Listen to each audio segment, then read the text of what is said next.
ഇപ്പോഴെങ്കിലും അർജുൻ ഒരു മണ്ടനല്ലാതെ പെരുമാറിയല്ലോ എന്നാണ് എനിക്ക് തോന്നിയിട്ടുള്ളത്. ഹായ് ഫ്രണ്ട്സ്, എല്ലാവർക്കും അഡ്വക്കേറ്റ് അഞ്ജലിയുടെ ഒരു ഷോർട്ടായിട്ടുള്ള ഒരു പ്രൊമോയിലേക്ക് സ്വാഗതം. വളരെ ഇമ്പോർട്ടൻ്റ് ആയിട്ടുള്ള ചില കാര്യങ്ങളാണ് ഈ വീഡിയോയിൽ പറയുന്നത്. നിങ്ങൾ ഈ വീഡിയോ അവസാനം വരെ കാണുക. നമുക്കറിയാം, ഇപ്പോൾ അഞ്ജലിയും അർജുനെ എങ്ങനെയെങ്കിലും തീർത്ത് കളഞ്ഞേ പറ്റൂ അനുപമയ്ക്ക്. അനുപമ അതിന് ഹരീന്ദ്രൻ വക്കീലിൻ്റെ സഹായം കൂടി തേടിയിട്ടുണ്ട്. പക്ഷേ അനുപമ കരഞ്ഞ് കാല് പിടിക്കുന്ന ഒരു സീന് എന്താണെങ്കിലും നമ്മൾ കാണാനായിട്ട് പോവുകയാണ്. കാരണം അനുപമ വിചാരിച്ച കാര്യങ്ങളൊന്നും തന്നെ നടക്കാനായിട്ട് പോകുന്നില്ല. നമുക്കറിയാം, അർജുനെ കൊല്ലാനായിട്ട് ഗുണ്ടകൾ വിട്ടു, ആ പരിപാടി പാളിപ്പോയി. അതുകൂടാതെ അർജുനെ ഫോൺ വിളിച്ച് പറഞ്ഞു, നിന്നെ കൊല്ലാനായിട്ട് ആളുകളെ വിട്ടത്, ഗുണ്ടകളെ വിട്ടത് നിൻ്റെ സ്വന്തം അച്ഛനാണ് എന്ന്. ആ ഒരു സമയത്ത് അർജുന അത് വിശ്വസിച്ചിരുന്നു. പക്ഷേ അനുപമയുടെ ഈ തന്ത്രങ്ങളും അടവുകളും ഒന്നും തന്നെ ഏൽക്കില്ല. അഞ്ജലിയും കൂട്ടി നമ്മുടെ അർജുൻ ഇന്ന് ശംഖചക്രത്തിൽ എത്തുകയാണ്. അഞ്ജലിക്ക് ശംഖചക്രത്തിൽ എത്തുമ്പോൾ ഒരു മിഡ് നൈറ്റ് സമയമാണ്, നേരം വെളുത്തു വരുന്നതേ ഉള്ളൂ. ആ ഒരു സമയത്തായതുകൊണ്ട് നമ്മുടെ അഞ്ജലിക്ക് ഇത് ശംഖചക്രമാണ് എന്ന് മനസ്സിലായിട്ടില്ല കേട്ടോ. അപ്പോൾ ശംഖചക്രം ആണെന്ന് വിചാരിക്കുന്നില്ല. പക്ഷേ എവിടെയോ താൻ കണ്ടു മറന്നൊരു വീട് പോലെയൊക്കെ അഞ്ജലിക്ക് തോന്നുന്നുമുണ്ട്. അങ്ങനെ അഞ്ജലി പറയും, നേരം വെളുക്കട്ടെ, എന്നെ ഇപ്പോഴേ ആരും കാണണ്ട, വെറുതെ ഒരു ശകുനമായിട്ട് രാവിലെ തന്നെ എൻ്റെ മുഖം കാണണ്ട, നേരം വെളുത്തിട്ട് നമുക്ക് എല്ലാവരെയും കാണാം, രാജീവിൻ്റെ പേരൻസിനെ കാണാം. അങ്ങനെ പറഞ്ഞിട്ട് നമ്മുടെ അഞ്ജലി ജീപ്പിലിരുന്ന് ഉറങ്ങുകയാണ്. അർജുൻ്റെ ഹൃദയമാണെങ്കിൽ പടാന്ന് മിടിച്ചുകൊണ്ടേ ഇരിക്കുകയാണ്. നേരം വെളുക്കുമ്പോൾ അഞ്ജലിയുടെ പ്രതികരണം എന്തായിരിക്കും? തൻ്റെ ഏറ്റവും വലിയ ശത്രുവായ രാഘവനുണ്ണിയുടെ വീട്ടിലേക്കാണ് കൊണ്ടുവന്നിരിക്കുന്നത്. അതുമാത്രമല്ല, രാഘവനുണ്ണിയുടെ മകനാണ് താൻ എന്നും കൂടി അഞ്ജലി അറിയാനായിട്ട് പോവുകയാണ്. അപ്പോൾ ഈ ഒരു കാര്യത്തിൽ ടെൻഷൻ അടിച്ച് ഇരിക്കുകയാണ് നമ്മുടെ അർജുൻ. പക്ഷേ നേരം വെളുക്കുമ്പോൾ ആദ്യം പുറത്തേക്ക് വരുന്നത് അനുപമയാണ്. അനുപമ നോക്കുമ്പോൾ അർജുൻ പുറത്ത് കിടന്ന് ഉറങ്ങുന്നു. അപ്പോൾ അഞ്ജലി ജീപ്പിലുണ്ടെന്ന് അപ്പോഴും മനസ്സിലാവില്ല. പക്ഷേ അനുപമയ്ക്ക് കാര്യം മനസ്സിലാവും, എന്താണെങ്കിലും അഞ്ജലിയും കൊണ്ട് അർജുൻ എത്തിയിരിക്കുന്നു. അപ്പോൾ ഞാൻ പറയാൻ പോകുന്നൊരു കാര്യം, അർജുൻ്റെ കരഞ്ഞ് കാല് പിടിക്കുന്ന ഒരു അവസ്ഥയിലേക്ക് അനുപമ പോകും. കാരണം അനുപമയ്ക്ക് അറിയാം, അഞ്ജലി ശംഖചക്രത്തിൽ എത്തിക്കഴിഞ്ഞാൽ അവിടെ ഇനി നിലനിൽപ്പ് അനുപമയ്ക്കില്ല. കാരണം ശംഖചക്രത്തിൽ ഒരാൾ പോലും അനുപമയ്ക്ക് സപ്പോർട്ടില്ല, എല്ലാവരും ശത്രുക്കളാണ്. ആകെ രാഘവനുണ്ണിയുടെ ഒരാളുടെ സപ്പോർട്ട് കൊണ്ട് മാത്രമാണ് അനുപമ അവിടെ നിലനിന്ന് പോകുന്നത്. അങ്ങനെ അർജുൻ അവിടെ വരും, അർജുനെ കാണും, അർജുൻ്റെ കൂടെ അഞ്ജലി ഉണ്ടെന്ന് മനസ്സിലാക്കും. അങ്ങനെ അർജുൻ്റെ കരഞ്ഞ് കാല് പിടിക്കുന്നൊരവസ്ഥയിലേക്ക് അനുഭവവും. ആദ്യമൊക്കെ അനുഭവം പറയും, നിന്നോട് ഇവിടെ വരുതെന്ന് ഞാൻ പറഞ്ഞതല്ലേ, നിൻ്റെ അച്ഛൻ കണ്ട എന്താ ഇവിടെ സംഭവിക്കാൻ വന്നത്, അവളെ കൂട്ടി നീ എന്തിനാ ഇങ്ങോട്ടേക്ക് വന്നത്, അങ്ങനെയൊക്കെ പറഞ്ഞ് കുറേ ഡയലോഗ് വീശും. നമുക്കറിയാം, ഓൾറെഡി വീക്കിൻ്റെ പുറമേൽ നമ്മൾ കണ്ട ചില കാര്യങ്ങളുണ്ട്.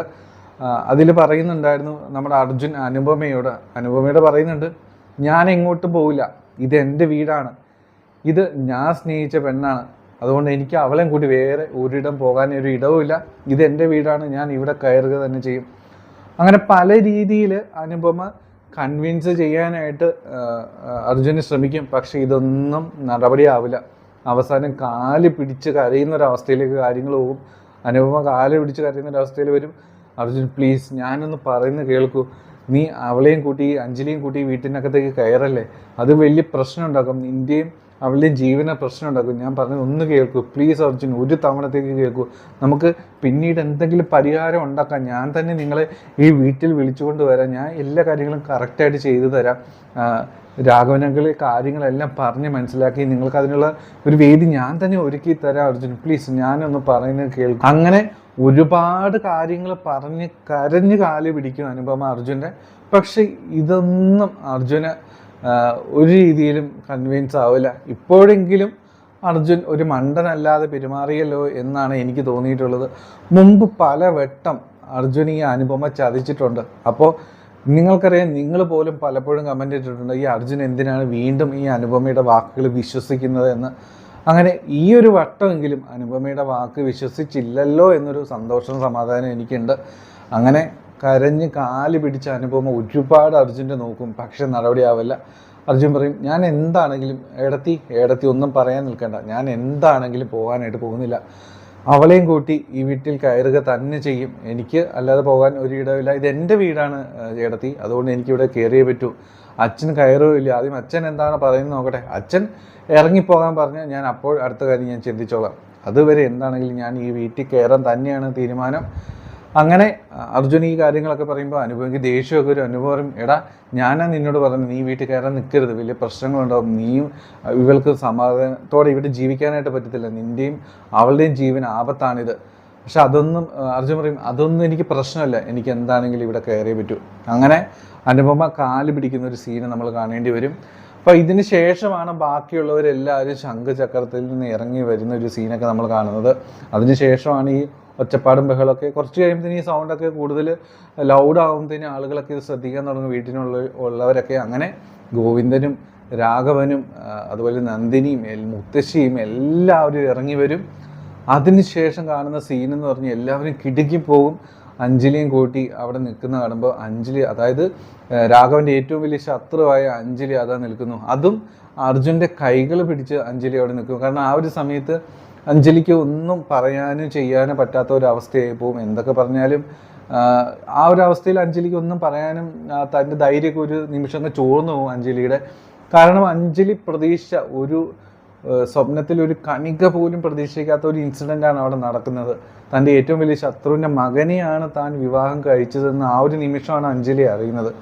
ആ ഒരു ഷോക്ക് എന്ന് പറഞ്ഞാൽ ഒന്ന് ആലോചിച്ച് പോകും. ഓൾറെഡി ഒരുപാട് പ്രശ്നങ്ങൾ മാനസികമായിട്ട് തളർന്ന് നിൽക്കുന്ന ഒരു സമയം ആയതുകൊണ്ട് തന്നെ നമുക്കറിയാം ഒരു യാന്ത്രികമായ അഞ്ജലിയാണ് നമ്മൾ പ്രൊമോയിലും കണ്ടിട്ടുള്ളത്. തനിക്ക് ചുറ്റും എന്തൊക്കെയാണ് സംഭവിക്കുന്നത് എന്ന് ആലോചിച്ച് നിൽക്കുന്ന ഒരു അഞ്ജലിയാണ് നമ്മൾ പ്രൊമോയിലും കണ്ടിട്ടുണ്ടായത്. അങ്ങനെ രാഘവനും എല്ലാവരും അവിടെ ഇറങ്ങി വരും. ഈ ഒരു സമയത്ത് രാഘവന് കാര്യങ്ങൾ മനസ്സിലാകുകയാണ്, കാര്യങ്ങൾ തൻ്റെ കയ്യിൽ നിന്ന് പോയിട്ടുണ്ട്. അപ്പോൾ ഇത് തിരിച്ചു പിടിക്കണമെങ്കിൽ ഈ ഒരു നിമിഷത്തിൽ എന്തെങ്കിലും ചെയ്തേ പറ്റൂ. രാഘവന് കുറച്ച് കടന്ന് ചിന്തിക്കുകയാണ്. അതായത് ഇപ്പോൾ അഞ്ജലിയെ അർജുൻ ഇവിടെ ചവിട്ടി ഇവിടുന്ന് വേണേൽ തനിക്ക് പുറത്താക്കാം, പക്ഷേ അവൾക്ക് സപ്പോർട്ടായിട്ട് അർജുൻ കൂടെ ഉണ്ടാവും. അവർ നല്ല രീതിയിൽ ജീവിക്കും. ഒരിക്കലും താൻ ആഗ്രഹിച്ചതുപോലെ അർജുനും കാവ്യയും ഒരുമിച്ച് ജീവിക്കാനായിട്ടും പോകുന്നില്ല. അങ്ങനെ ആലോചിക്കുമ്പോഴാണ് അയാൾ കുബുത്തിയിൽ ഒരു ഐഡിയ തോന്നുന്നത്, ഇവരെ സപ്പോർട്ട് ചെയ്യുന്ന നിൽക്കുന്ന പോലെ അഭിനയിക്കാം, എന്നിട്ട് ഇവരെ വീട്ടിനകത്തേക്ക് കയറ്റാം, എന്നിട്ട് നൈസായിട്ട് അഞ്ജലി അങ്ങോട്ട് തട്ടിക്കളയാം. ഇതാണ് ഈ രാഘവൻ ആ ഒരു നിമിഷം മനസ്സിൽ വിചാരിച്ചിട്ടുള്ളൊരു കാര്യം കേട്ടോ. അങ്ങനെയാണ് നമ്മൾ വീക്കിൻ്റെ പ്രൊമോയിലെ കണ്ടതുപോലെ, എടാ മോനെ നീ ഞാൻ പറഞ്ഞതുപോലെ തന്നെ ചെയ്തല്ലോടാ, ഇപ്പോഴാണടാ നീ എൻ്റെ മകനായത്, അങ്ങനെയൊക്കെ പറഞ്ഞിട്ട് അർജുനെ കെട്ടിപ്പിടിച്ച് ഉമ്മ കൊടുക്കുന്ന ഒരു സീന്. ഇത് കണ്ടിട്ട് അഞ്ജലി ഓൾറെഡി ഞെട്ടി നിൽക്കുന്നൊരു സീന്. അങ്ങനെ അഞ്ജലി അപ്പോൾ ആ നിമിഷം വിചാരിക്കും തന്നെ ചതിക്കുകയായിരുന്നു അർജുൻ എന്ന് വിചാരിക്കും. നമുക്ക് വളരെ വിഷമമുണ്ടാകുന്നൊരു കാര്യമാണ്. അപ്പോൾ അർജുന് നമ്മുടെ അഞ്ജലിയെ കൺവിൻസ് ചെയ്യാൻ പറ്റുമെന്ന് ഞാൻ പ്രതീക്ഷിക്കുകയാണ്. ഈ ഒരു കാര്യങ്ങളൊക്കെ നൈസായിട്ടൊരു കളി രാഘവൻ കളിച്ചിട്ടുണ്ട്. അപ്പോൾ ഈ കാര്യങ്ങൾ പറഞ്ഞ് നമ്മുടെ അഞ്ജലിയെ മനസ്സിലാക്കിക്കാനായിട്ട് നമ്മുടെ അർജുന് പറ്റുമെന്ന് ഞാൻ പ്രതീക്ഷിക്കുകയാണ് കേട്ടോ. എന്താണെങ്കിലും ഇങ്ങനെയൊക്കെ ആയിരിക്കും കാര്യങ്ങൾ. എന്താണെങ്കിലും ഞാൻ പറഞ്ഞ സംഭവം ഇതാണ്. പ്രധാനമായിട്ടും അനുപമ അർജുൻ്റെ കാല് പിടിച്ച് നോക്കും, അതായത് വീട്ടിൽ അഞ്ജലിയെ കൊണ്ട് കയറരുത് എന്ന രീതിയിലൊക്കെ. പക്ഷെ അതൊന്നും നടപടിയാവില്ല കേട്ടോ. എപ്പോഴും അങ്ങനെ അനുപമ വിജയിച്ചാൽ മതിയല്ലോ. കുറച്ച് അടുത്ത കാലങ്ങളായിട്ട് എപ്പോഴും സങ്കടം നമ്മുടെ അഞ്ജലിക്കാണ് ഈ അനുപമ കാരണം. അപ്പോൾ തിരിച്ചടികൾ അനുപമയ്ക്കും കിട്ടുമ്പോൾ നമുക്ക് ഒരുപാട് സന്തോഷമുണ്ട്. എന്താണെങ്കിലും നിങ്ങൾ കാത്തിരിക്കുക. ഇന്നത്തെ എപ്പിസോഡിൽ നിങ്ങൾക്ക് കാണാം, എപ്പിസോഡിൻ്റെ അവസാന ഭാഗങ്ങളിൽ ഇതൊക്കെ തന്നെയാണ് സംഭവിക്കുന്നത്. പതുക്കെ അനുപമ ഓരോ കാര്യങ്ങൾ പറഞ്ഞ് കൺവിൻസ് ചെയ്യാനായിട്ട് അർജുൻ്റെ അടുത്ത് ശ്രമിക്കും. അതൊന്നും നടപടിയാവത്തില്ല കേട്ടോ. അപ്പോൾ എന്താണെങ്കിലും ഇന്നത്തെ എപ്പിസോഡ് കാണുക. രാത്രിയിൽ പ്രൊമോയുടെ വീഡിയോ ആയിട്ട് വരാം. എല്ലാവർക്കും നല്ലൊരു ശുഭദിനം കേട്ടോ. അപ്പോൾ എല്ലാവർക്കും ടേക്ക് കെയർ, ബൈ ബൈ.